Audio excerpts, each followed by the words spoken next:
Hello and welcome to class. I will be taking you through the course hair making. The hair making course has 10 modules, and today we'll be starting with module 1. The topic we'll be considering is Introduction to Hair Making and Professional Ethics, and the content we'll be talking about include meaning and scope of hair making, importance of personal hygiene in hair making, salon ethics and professionalism, client communication and consultation, do's and don'ts in hairdressing, and lastly, common mistakes beginners make and how to avoid them. Hair making is more than just a service. It is a professional beauty and grooming practice that involves the care, styling, treatment, and enhancement of hair. It is a unique blend of art and creativity, technical skills, science, and ethical conduct. It is a respected vocation that serves people of all ages, different genders, and background.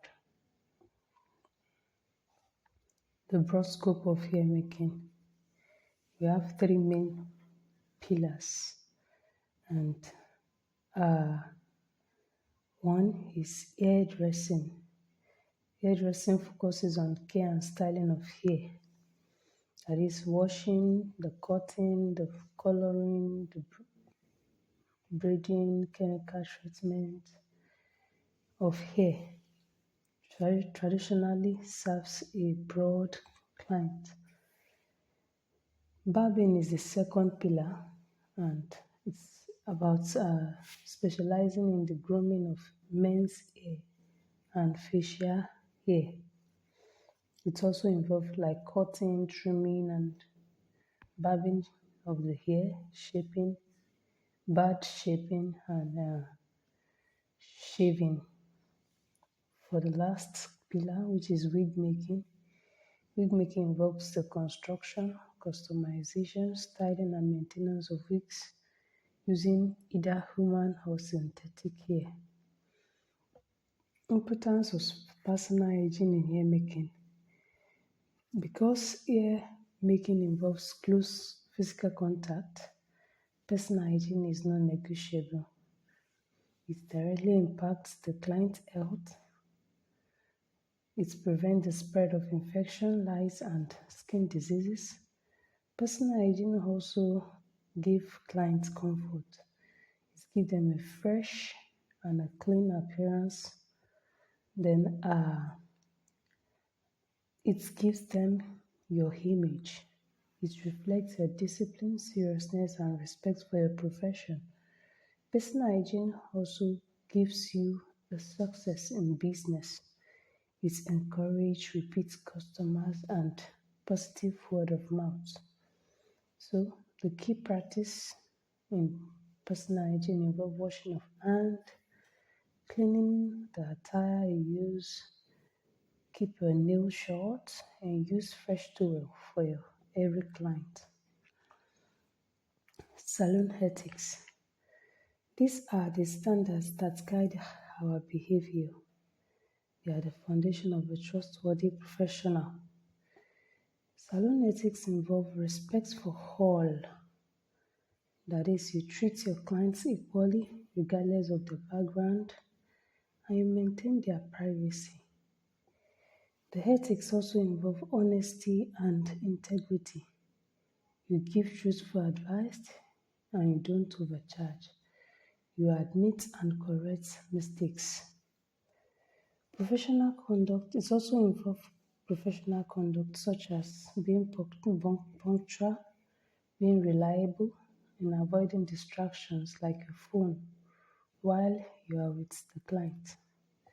And lastly, it involves commitment to growth. You have to continue in learning and improve your skill. The art of client communication. Effective communication is a key to understanding your client and ensuring their satisfaction. The key tips in consultation is that in communication you listen actively, you give the client your full attention. Then you ask questions, for instance, about their lifestyle, their hair history, allergies, and desired style. You also assess, you examine their hair type, texture, and scalp condition.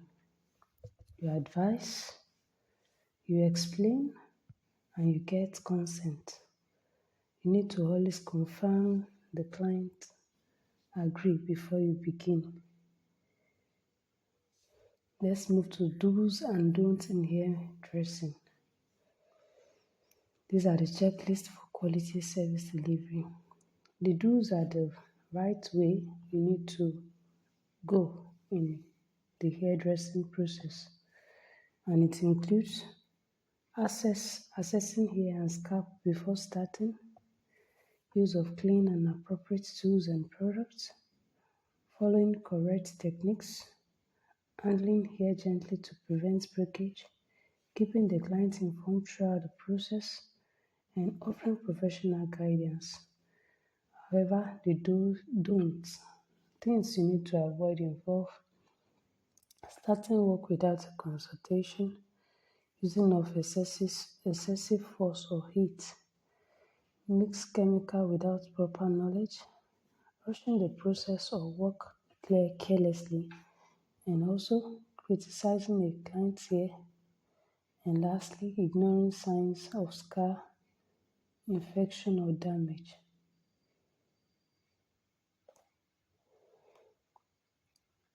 Let's move to hygiene do's and don'ts.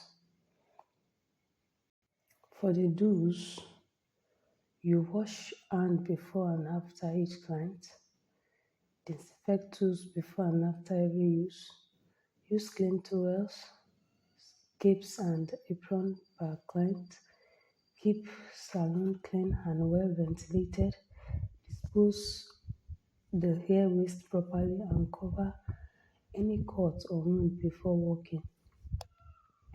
Hygiene don't the use of you have to avoid the reuse of dirty towels, use of unsterilized tools, working with open cut, eating or smoking while attending to clients, allowing clutter or dirt to accumulate, and lastly, ignoring basic cleanliness standards. How do you handle clients? The do's include you greet them politely and warmly, you respect their privacy and confidentiality, you maintain a calm and friendly attitude, you listen patiently to their concerns, you apologize and correct mistakes professionally, and client, you thank them after the service delivery. However, you need to avoid arguing with them, forcing a style on them, discussing other clients in their presence, the use of harsh or abusive language, neglecting clients or leaving them unattended to, and showing impatience or favoritism. Tool handling. Tools are essential for quality work and client safety. Proper handling ensures longevity and prevent accidents. The basic tools used in hair styling hair making include combs, brush, scissors, clippers, razors, dryers, straighteners, etc. The golden rule is that a clean and well-maintained tool is a safe and effective tool. Now, tool also has its own do's and don'ts. When you are handling tools, you need to clean and disinfect them before use. You inspect them regularly for good working condition. You use the right tool for the job. You also handle sharp tools with extreme care. You unplug and cool down electrical tools before storage, and you store tools in clean, dry, and safe containers. What you need to avoid: the use of broken, rusty, and damaged tools. Avoid sharing unsterilized tools between clients. You need to avoid dropping or throwing tools. Use of tools for purpose they are not designed for. Leaving a sharp or hot tools unattended, and also overloading electrical sockets. There are some common mistakes and solutions are provided here. Number one is poor consultation. For instance, starting without understanding the client's needs. The solution is you always conduct a thorough consultation first. Number two, we have ignoring their scalp condition. That is applying styles without checking for damage. Solution is you examine the hair scalp before your service. Number three, poor hygiene. The use of dirty tools.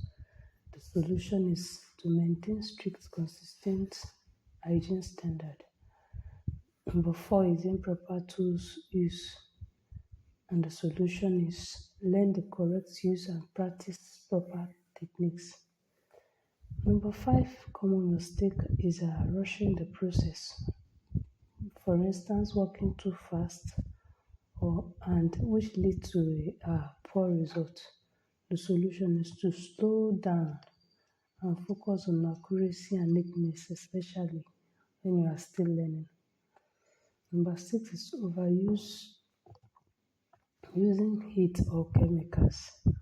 Solution is to always follow product instructions and recommended temperatures. Number seven common mistake is poor communication. Uh, you have to communicate clearly, politely, and confidently. Number eight is fear of asking questions. The solution is it is also okay for you to ask to seek advice from instructors and mentors. And number nine is inconsistent practice. The solution is to practice regularly and review techniques to build muscle memory. And lastly, is lack of professional attitude, such as coming late, carelessness, and poor behavior. The solution is to develop discipline, patience, and respect from day one. In conclusion, hair making is a professional practice built on ethics and not just a technical skills. Hygiene and safety are the top priorities to protect both you and your clients. Effective communication and consultation are essential for client satisfaction and trust. Following the do's and don'ts for tools for hygiene, client handling ensures quality and professionalism.